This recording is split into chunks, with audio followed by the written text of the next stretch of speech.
tiene que ver con el lenguaje hablado.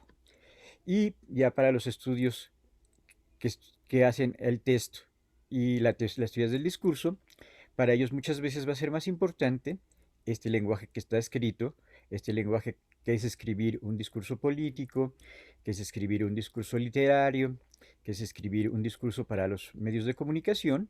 Entonces se siguen diferentes reglas cuando yo estoy hablando o se siguen diferentes reglas cuando yo estoy escribiendo. Entonces ellos van a empezar a caracterizar qué sería esto del texto y cómo se podían estudiar los diferentes textos y cuáles serían los diferentes criterios que van a existir dentro de esto que sería la textualidad. Entonces, posteriormente, cuando se hacen las teorías del discurso, nos vamos a dar cuenta que vamos a necesitar diferentes disciplinas que estudien al discurso. Entonces, las primeras disciplinas que empiezan a estudiar lo que tiene que ver con el discurso va a ser de tipo lingüístico. Entonces, si primero se empieza a estudiar desde el punto de vista lingüístico, y ahorita vamos a ver un video acerca de cómo la lingüística estudiaría lo que tiene que ver con los estudios del discurso. Ahí principalmente entrarían la parte de la sintáctica, la parte de la semántica y la parte de la pragmática. Pero uno de los creadores más importantes de la teoría del discurso es Theo Van Dijk. Entonces Theo Van Dijk piensa que no solamente con la pura lingüística se puede estudiar el discurso, porque el discurso sería algo más amplio, algo más global, algo más general, y va a hacer falta otras disciplinas que estudien al discurso. Entonces va a incluir principalmente dos disciplinas muy importantes para también estudiar al discurso. Entonces va a incluir la parte social, la parte de la sociología, la parte de las personas que están hablando, que van a pertenecer a diferentes grupos sociales, que van a pertenecer a diferentes clases sociales. Entonces, si yo quiero ver también la condición de que las personas que están hablando, también tendría que ver la parte social de qué educación tengo, si soy hombre, si soy mujer, qué estudios tengo, de qué parte del país soy, si tengo alguna etnia, si tengo alguna raza, si soy más de ciudad o si soy más de campo. Entonces todas esas características sociales, o también pueden ser características políticas, si pertenezco a un partido, si pertenezco a otro partido, también se van a incluir como parte del estudio del discurso. Y Theo Van Dijk también va a meter la parte de la psicología, porque ya el estructuralismo con Roland Barthes y el estructuralismo con Humberto Eco veía que las personas recibimos de manera diferente los mensajes. Entonces, si yo soy una persona de 10 años, voy a recibir diferente el mensaje a que si tengo 20 años o a que si tengo 30 años. También si yo soy hombre o si soy mujer, voy a recibir diferente los mensajes. Entonces, por eso va a meter la parte de la psicología, porque esas características de entendimiento van a depender de factores sociales, de factores psicológicos, de factores culturales, para entender los diferentes discursos. Entonces Theo Van Dijk va a complementar los primeros estudios del discurso, que eran de tipo lingüístico, con la parte social y con la parte psicológica. Y posteriormente, en la década de los 80, Theo Van Dijk va a meter dos categorías muy importantes para el estudio del discurso. Una que sería la de ideología, porque Theo Van Dijk va a considerar que todos los discursos tienen un fundamento ideológico. Entonces, si hablamos de la pandemia, habría también una razón ideológica, dependiendo de qué partido esté hablando acerca de la pandemia, se va a producir determinada visión acerca de cómo se ve ese discurso acerca de la pandemia. Entonces, los discursos siempre van a tener como trasfondo determinadas ideologías, determinadas visiones del mundo. Entonces, va a incluir también el factor de ideología y ya como veía Foucault, los discursos también serían relaciones de poder. Entonces también va a incluir Theo Van Dijk la ideología y va a incluir también las relaciones de poder. Y cuando Theo Van Dijk también a mediados de la década de los 80 empieza a hablar de un análisis crítico del discurso, va a ver las cuestiones de dominación, porque también los discursos sirven para una dominación de la gente blanca a la gente negra o a la gente morena, de los hombres hacia las mujeres, de los grupos de élite hacia otras clases como campesinos, como obreros. Entonces también en el discurso existe el factor de dominación. Cuando ve este de Van Dyck el factor de dominación, el factor de poder y el factor de ideología, ya no va a hablar solamente de análisis del discurso, sino va a hablar de análisis crítico del discurso. Y nada más para terminar esta pequeña introducción al discurso, Theo Van Dyck va a ver que estas teorías del discurso se van a aplicar a las ciencias sociales, a la psicología, a la educación, a la comunicación, también a, a algunas ciencias humanísticas como la antropología.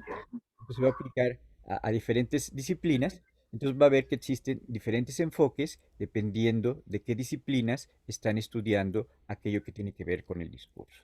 ¿Son las galletas o no? Sí, ¿verdad que están buenas? ¿Alguien tiene su Al principio, pero no, están ricas. Ya las probé, yo soy de Es las que que quien tiene abierto su micrófono? buenas, son dietéticas. Son buenas. Y también buenas. ¿Sí o no? Es más media duritos, dije que Es azul, sí, es azul. Sí. Eso pasa muy frecuente de que dejan prendido su micrófono y se oyen todas las conversaciones, ¿no? Entonces nos llega a interrumpir algo que se meta en las conversaciones. Entonces Theo Van Dyck, como ve que las diferentes disciplinas sociales y las diferentes disciplinas humanísticas están utilizando de diferente manera al discurso y que se entendería diferente el discurso en psicología, en sociología, en comunicación o desde la parte lingüística, entonces él en lugar de llamarles teorías del discurso, le va a llamar estudios del discurso, porque cada una de estas diferentes disciplinas entendería diferente y aplicaría diferentes metodologías para analizar lo que tiene que ver con el discurso. Entonces le iba a llamar estudios del discurso. Y algo que también va a ver Theo Van Dyck, que cuando estamos analizando al discurso, siempre va a haber una interpretación de aquellos textos, de aquellos discursos, de aquellas notas periodísticas, de aquellos discursos religiosos, siempre hay una interpretación y esta interpretación depende del analista del discurso. Entonces, por eso Theo Van Dyck diría que el analista siempre tiene una posición a la hora que está analizando esos discursos. Ahorita vamos a ver dos videos cortos, uno que sería cómo se estudia al discurso desde el punto de vista de la lingüística, y después vamos a ver cuáles serían 7 criterios para que se llegue a considerar un texto, para que se llegue a considerar un discurso. Entonces vamos a empezar viendo este primer video de cómo se estudia el discurso desde el punto de vista de la lingüística y después vamos a ver el siguiente video de cómo necesitamos ciertos criterios para que se denomine texto, para que se denomine discurso, como serían los conceptos de coherencia y de cohesión. Entonces vamos a ver el primer video acerca de la parte lingüística del discurso. Principales del emisor. Otro aspecto muy importante dentro del discurso es con qué propósito está escribiendo. Tengo que saber qué quiere producir mediante ese discurso y hacia dónde está dirigido. El tercer aspecto sería al oyente, al lector, al receptor que está recibiendo ese mensaje. ¿A quién se está dirigiendo?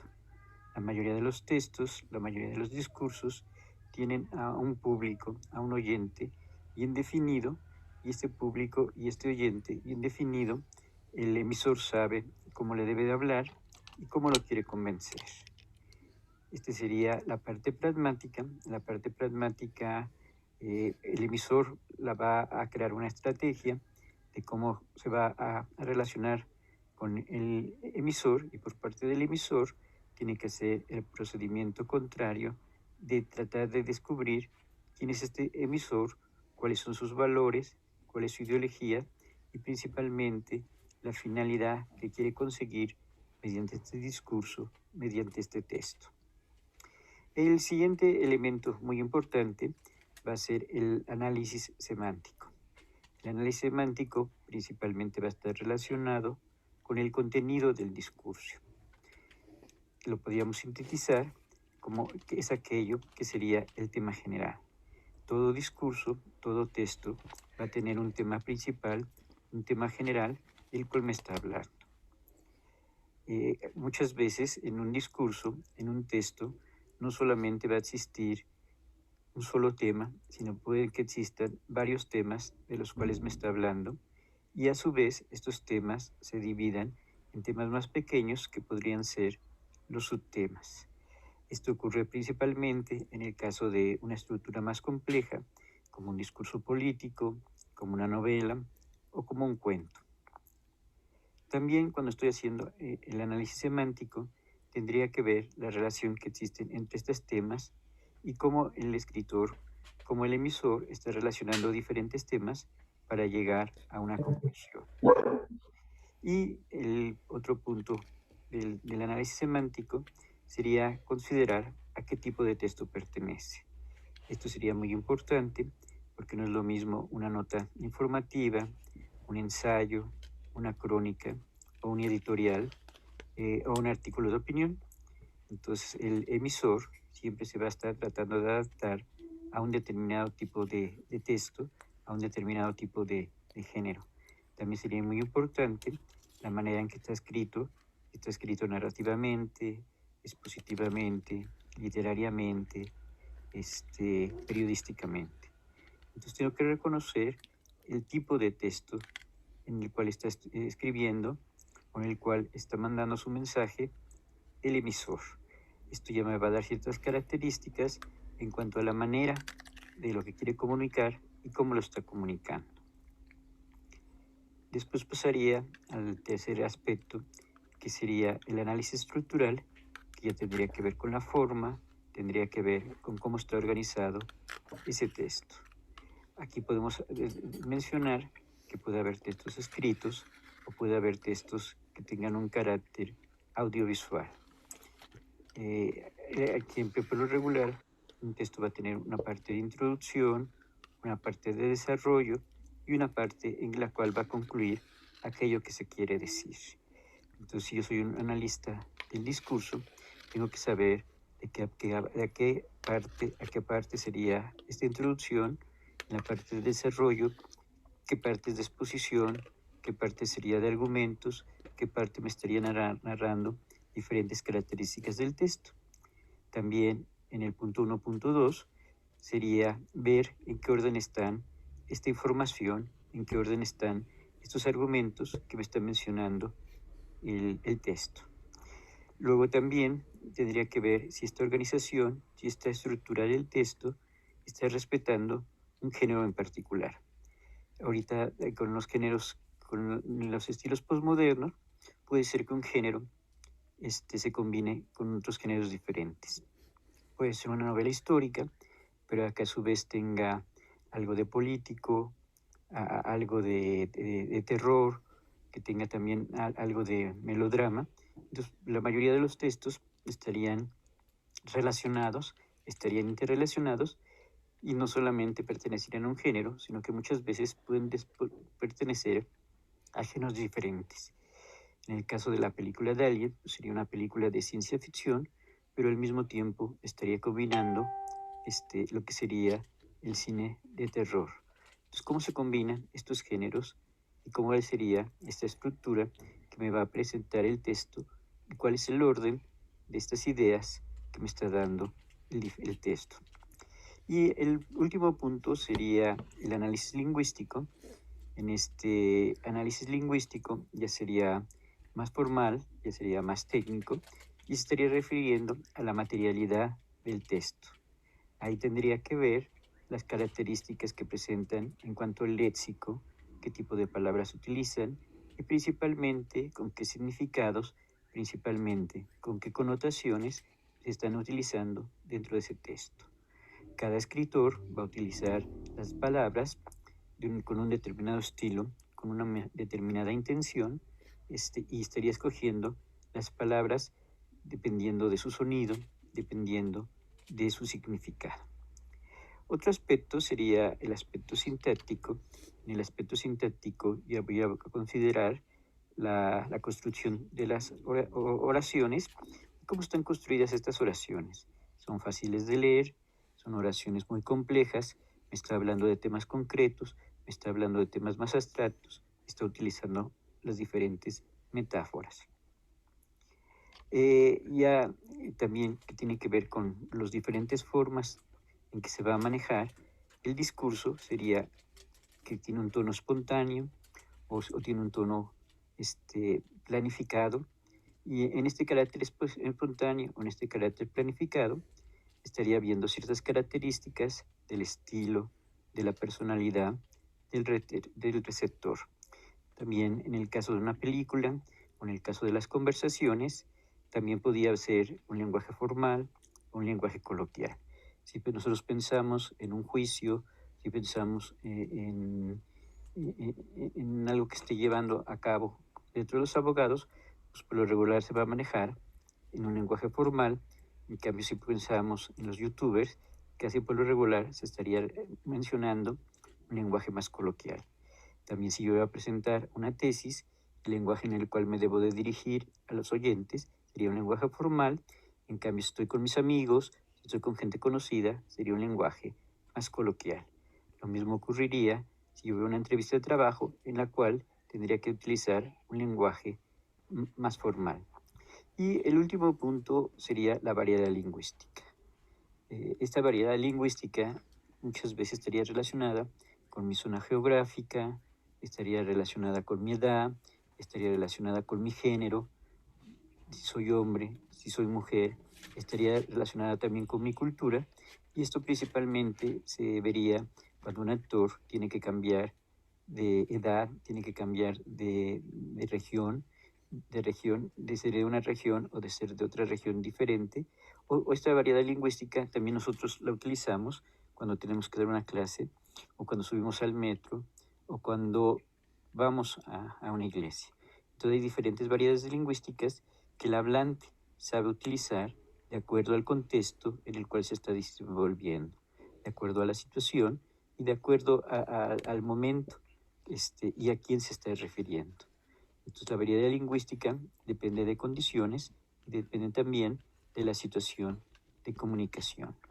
Entonces en el análisis del texto yo voy a trabajar con este tipo de análisis sintáctico en cuanto a las oraciones, en cuanto a los párrafos, en el análisis semántico, en cuanto al uso de las palabras, en cuanto al uso del contenido, en cuanto al uso del tema.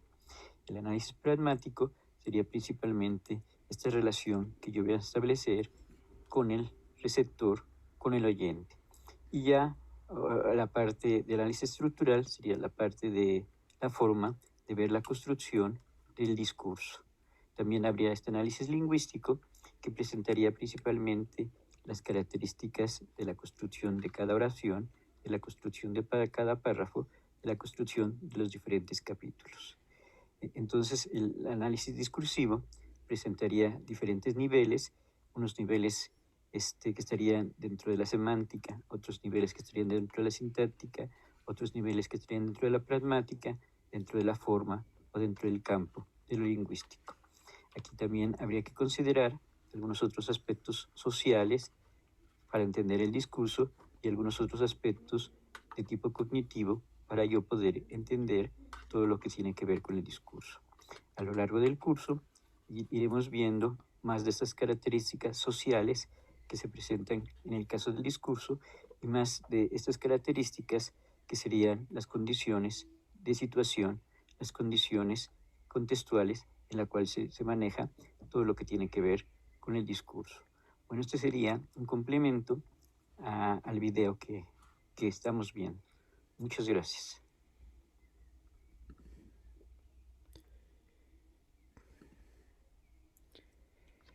Bueno, entonces, para estudiar al discurso, yo tengo diferentes niveles.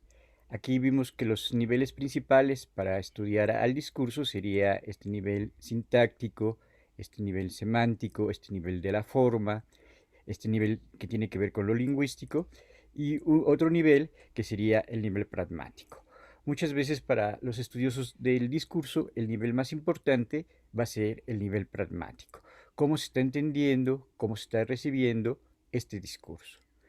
Bueno, nada más otras dos precisiones que serían importantes con respecto a estos estudios del discurso es que puede haber discursos escritos, puede haber discursos orales, pero también uno de los teóricos más importantes, que sería Theo van Dijk, va a hablar de discursos multimodales.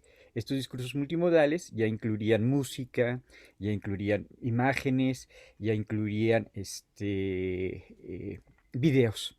Entonces, también cuando vemos cualquier cosa en internet que tenga video, que tenga fotografía, que tenga música, que tenga ruidos, ya sería un texto multimodal. Entonces, podemos estudiar a los discursos escritos, podemos estudiar a los discursos hablados, pero también tenemos y podemos estudiar discursos multimodales. Discursos multimodales sería una serie de televisión, una película o todo lo que ya sería multimedia que aparece en el caso del Internet. Y la otra precisión que también sería como importante de tener es que muchas veces el texto es una cosa, yo puedo analizar solamente el texto, como estábamos viendo en este video, pero también en la parte de los estudios del discurso es bien importante estudiar las condiciones de producción del emisor que está haciendo el discurso y las condiciones del receptor que está recibiendo ese discurso. Entonces se estudia todo el contexto del discurso, el discurso en sí mismo, más el emisor que está haciendo ese discurso, más el receptor que está recibiendo ese discurso. Entonces habría todo un contexto para entender ese discurso. Muchas veces si no tengo el contexto histórico, el contexto social, el contexto cultural de ese discurso, pues va a ser una mala interpretación del discurso. Si yo quiero entender un discurso de Che Guevara de los 60 o si quiero entender un discurso de López Portillo de los 80 también, tengo que irme al contexto en el cual se está diciendo ese discurso. Entonces hay determinadas condiciones sociales, culturales e históricas que van a influir para la interpretación de ese discurso. Ahorita que vemos diferentes comentarios acerca del COVID o que vemos diferentes comentarios acerca del metro, tengo que ver quién lo está diciendo, cuál es la televisora que lo está diciendo, cuál es el comentarista que lo está diciendo, porque muchas veces estas condiciones de producción podrían determinar el carácter de cómo está manejando esa información. Entonces puede ser que aparezca la misma entrevista, pero ya si yo le pongo un título diferente o si le pongo un señalamiento diferente, cambia completamente la noticia, ¿no? Entonces ahorita estaba viendo en la mañana una noticia que entrevistan a un testigo de que se cayó el metro, y entonces en una lo ponen normal y ponen testigo, habla acerca del metro, pero en otra le ponen testigo, critica al gobierno de la caída del metro, ¿no? Entonces ahí ya hay completamente una manipulación porque tú estás poniendo un titular, estás poniendo un sentido de que está criticando al gobierno, ¿no? Y tú ves la entrevista y ahí de repente cortan la entrevista, editan la entrevista y como que resulta ser lo más importante el momento de la crítica, que está criticado al gobierno, pero la entrevista dura 6 minutos y escogen el momento que está criticado al gobierno, que son 15 minutos o 10 minutos, o 10 segundos, perdón, y en esos 10 segundos pues ya la editan y manipulan completamente la información, ¿no? Entonces el discurso también habría que ver estas condiciones de emisión, estas condiciones de recepción y todo el contexto de quién está diciendo ese discurso. Bueno, vamos a pasar a ver un segundo video. En este segundo video, los analistas del texto, los teóricos del discurso, dicen que para que sea un texto y para que sea un discurso tiene que haber ciertas condiciones que deben de aparecer dentro de ese texto o dentro de ese discurso. Y algunos autores, principalmente Kretz, va a hablar de 7 criterios para que se pueda considerar un texto, para que se pueda considerar un discurso. Pero ya que se pueda considerar un texto, un discurso, algo concreto, algo más real, algo que ya sea entendible, algo que sea coherente, algo que sea en cohesión, tengo que estudiar posteriormente estas condiciones de producción del emisor y del receptor. Entonces vamos a ver el segundo video acerca de los 7 criterios de la textualidad en un discurso.